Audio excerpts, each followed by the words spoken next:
Cardiac multi speciality hospital Kothapeta. Star శ్రేణి limited లో సభ్యత్వం పొందండి. మీకు చేసుకునే పొదుపుపై అత్యధిక వడ్డీ పొందండి. మీ గోల్డ్ పై అత్యధిక విలువలో ప్రజా ఫార్మసీ అనే మందుల షాపు మన గౌరవ మంత్రివర్యులు నాదెండ్ల మనోహర్ గారి చేతుల మీదుగా ఓపెన్ అయిందండి. ఇదిగో ప్రతి సామాన్యుడికి అందుబాటు ధరలో నాణ్యమైన మందులు ఇచ్చేస్తున్నారండి. మరి ఆర్డర్ ప్రకారం ఎలాంటి మందులైనా తెప్పించేస్తున్నారండి. రాత్రి 11:30 వరకు ఎప్పుడు తెరిచే ఉంచేస్తున్నారండి. ఇదిగో అల్లో గాంధీ చౌక్ లేదు, అక్కడ నెహ్రూ రోడ్ లోనండి. ఇదిగో మర్చిపోండి, చాలా తక్కువ రేట్లకే నాణ్యమైన మందులు ఇచ్చేస్తున్నారు. ఉంటానండి మరి. తెనాలి నియోజకవర్గ పరిధిలో గంజాయి కేసుల్లో ఉన్న సుమారు 50 మందికి పోలీసులు కౌన్సిలింగ్ ఇచ్చారు. డ్రగ్స్ నుండి యువతను రక్షించాలన్న సంకల్పంతో పోలీసులు సంకల్ప కార్యక్రమాన్ని ఏర్పాటు చేశారు. ఇందులో భాగంగా ఎవరైతే గంజాయిని అమ్ముతూ సేవిస్తూ పోలీసులకు పట్టుబడి కేసుల్లో ఉన్నారో వారందరినీ తెనాలి 1 టౌన్ పోలీస్ స్టేషన్కి పిలిపించి కౌన్సిలింగ్ ఇచ్చారు. ఇప్పటి నుండి పద్ధతి మార్చుకోకపోతే రౌడీ షీట్ ఓపెన్ చేస్తామని హెచ్చరించారు. గంజాయి మత్తు పానీయాల వల్ల జరిగే పరిణామాలను వివరించారు.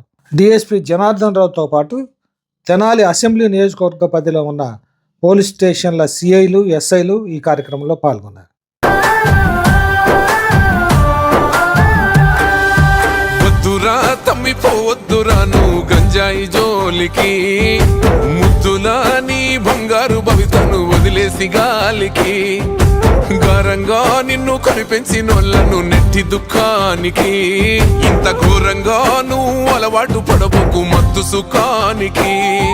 ఏ రైను కోకైనుల నిశా నిన్ను చేస్తాది రాబో నిశం, ఒక్కసారి అంటుకుంటే నశా నిన్ను నమ్ముకున్నోళ్ళ బతుకురా మాకోస నడవర తమ్మి, నాతో నడవర తమ్మి, గంజాయి మీద యుద్ధం చేద్దాము, ఈ గంజాయి లేని సమాజాన్ని సిద్ధం చేద్దాము. నడవర తమ్మి గంజాయి మీద యుద్ధం చేద్దాము, ఈ గంజాయి లేని సమాజాన్ని సిద్ధం చేద్దాము. వద్దురా తమ్మిపోవద్దురా నువ్వు గంజాయి జోలికి, ముద్దులా నీ బంగారు భవిత. అందరిలో కూడా గంజాయి అమ్మిన వాళ్ళు ఉన్నారు, గంజాయి కొనుక్కొని తాగిన వాళ్ళు ఉన్నారు. ఇబ్బందులన్నీ మీరే పడ్డారు కదా, పడ్డారా లేదా? ఇప్పటికీ మారకుండా మరలా ఇంకొకసారి ఇన్వాల్వ్ అయినట్టు దొరికితే మీ అందరి మీద కూడా పీడీ యాక్ట్ పెడతాం. మీరు మారాలి. సమాజంలో ఉన్న ఈ చెడుని మీరందరూ కూడా సమూలంగా మార్చారు. మీరు కాన్ఫిడెంట్గా మీరు మానేసేవాళ్ళు మీరు మాకు ఓత్ ఇవ్వాలి, ప్రమాణం చేయాలి. మీరు అందరూ కూడా మీ అందరి మీద కూడా నిఘా ఉంటుంది. ఇందులో నాకు తెలిసి స్టేషన్లో 2-3 కేసులు ఉన్న వాళ్ళకి ఇప్పటికే షీట్ ఓపెన్ చేసాం. వాళ్ళందరూ వారం వారం మేము కౌన్సిలింగ్ చేయడం జరుగుతూ ఉంది. మిమ్మల్ని అందరినీ ఎందుకు పిలిచాము ఈరోజు అంటే, దీని మీద రాష్ట్ర ప్రభుత్వం చాలా కఠినంగా వ్యవహరించమని, మిమ్మల్ని అందరినీ మార్చమని, మీలాంటి వాళ్ళు మీతో పాటు ఇంకో 10 మంది తయారవ్వకుండా ఆ కుటుంబం కష్టాలు పడకుండా చూడమని ఆదేశాలు ఇవ్వడం జరిగింది. దానికి అనుగుణంగా ఇప్పుడు ఇందులో మీరు ఒక్కలే బాధితులు కాదు, మీరు ఎవరెవరికి అలవాటు చేశారో వాళ్ళు, వాళ్ళ కుటుంబం అందరూ కూడా బాధితులే. ఇది మీరు తెలియకముందు జరిగింది. ఓకే, ఇప్పుడు మీ అందరికీ మేము కేసులు పెట్టాం, కౌన్సిలింగ్ చేస్తున్నాం. మీ అందరికీ తెలిసింది కదా, తెలియలేదు ఇంకా. కాబట్టి మీరందరూ సమాజంలో మీరందరూ గౌరవంగా బతకాలి అంటే ఈ చెడు బారి నుండి బయటపడి, ఇంకా మీ ద్వారా మాకు ఇన్ఫర్మేషన్ రావాలి. ఎవరైనా ఈ గంజాయి తాగుతున్నారని కానీ అమ్ముతున్నారని కానీ తెలిస్తే మీ గ్రామాల్లో కానీ వార్డుల్లో కానీ మీ ద్వారా మాకు సమాచారం రావాలి. ఇది సమూలంగా నిర్మూలించాలి. ఇది మంచి వ్యసనం కాదు, సమాజానికి ఉపయోగపడేది కాదు, కుటుంబాలను గొల్ల చేస్తుంది. మిమ్మల్ని అందరినీ ఆరోగ్యపరంగాను మానసికంగాను మీరు ఆల్రెడీ ఇబ్బందులు పడి ఉన్నవాళ్ళే, మళ్ళీ నేను కొత్తగా చెప్పేది ఏమి లే. బట్ మళ్ళీ ఎవరో కూడా ఎటువంటి క్రిమినల్ యాక్టివిటీలో ఇన్వాల్వ్ కాకండి. అందరూ కూడా మంచిగా తలెత్తుకునే విధంగా మేము మారాము, మీరు మారి మీతో పాటు ఈ అలవాట్లు ఉన్న వాళ్ళందరినీ కూడా మీరు మార్పు కోరుకోవాలి. మార్పు కోరుకోవాలంటే ముందు మీరు ఎట్లా మారారు అనేది మీతో వాళ్ళు మాట్లాడాలి మనం. అందుకని ఈరోజు పిలిచాం. ఎవరు కూడా ఎటువంటి పరిస్థితుల్లో మాకు మరలా రెండోసారిగా తాగుతున్నట్టు కానీ గంజాయి తాగుతున్నట్టు కానీ అమ్ముతున్నట్టు కానీ తెలిస్తే చాలా కఠినమైన చట్టాలు ఉన్నాయి. దాని ప్రకారం మీ మీద యాక్షన్ తీసుకుంటామని చెప్పడానికి ఈరోజు ఈ కౌన్సిలింగ్ మీకు పెట్టాం.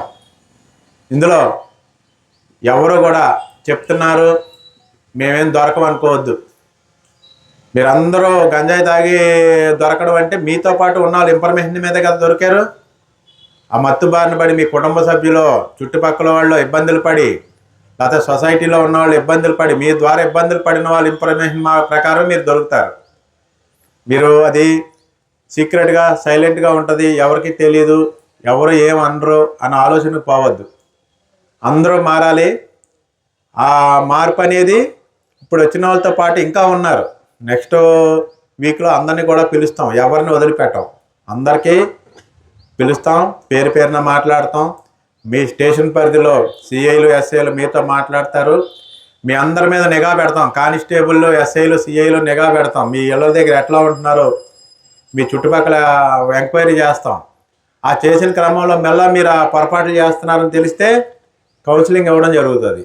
అన్నెసరిగా ఎవరు కళ్ళు మూసుకొని ఎవరికి తెలియదనే ఆలోచనలోకి వెళ్ళద్దు. ఓకేనా? రైట్. ఈరోజు వచ్చిన వాళ్ళు అందరి పేరు లిస్ట్ అవుట్ చేస్తాం. మిగతా వాళ్ళు రాని వాళ్ళు కూడా నెక్స్ట్ వీక్ పిలుస్తాం.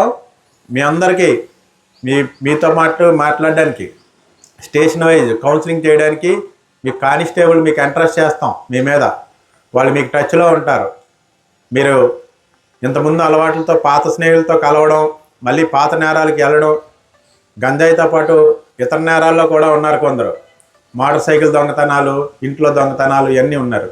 అన్నీ మానుకొని మంచి జీవన విధానంతో మంచి సొసైటీలో బతకాలని కోరుకోవాలి. ఓకేనా అందరూ? రైట్. ఓకే. రైట్. డ్రగ్స్ వద్దు బ్రో, ఫ్యామిలీ ముందు. డ్రగ్స్ వద్దు బ్రో, ఫ్యామిలీ ముందు బ్రో. డ్రగ్స్ వద్దు బ్రో, ఫ్యామిలీ ముందు బ్రో.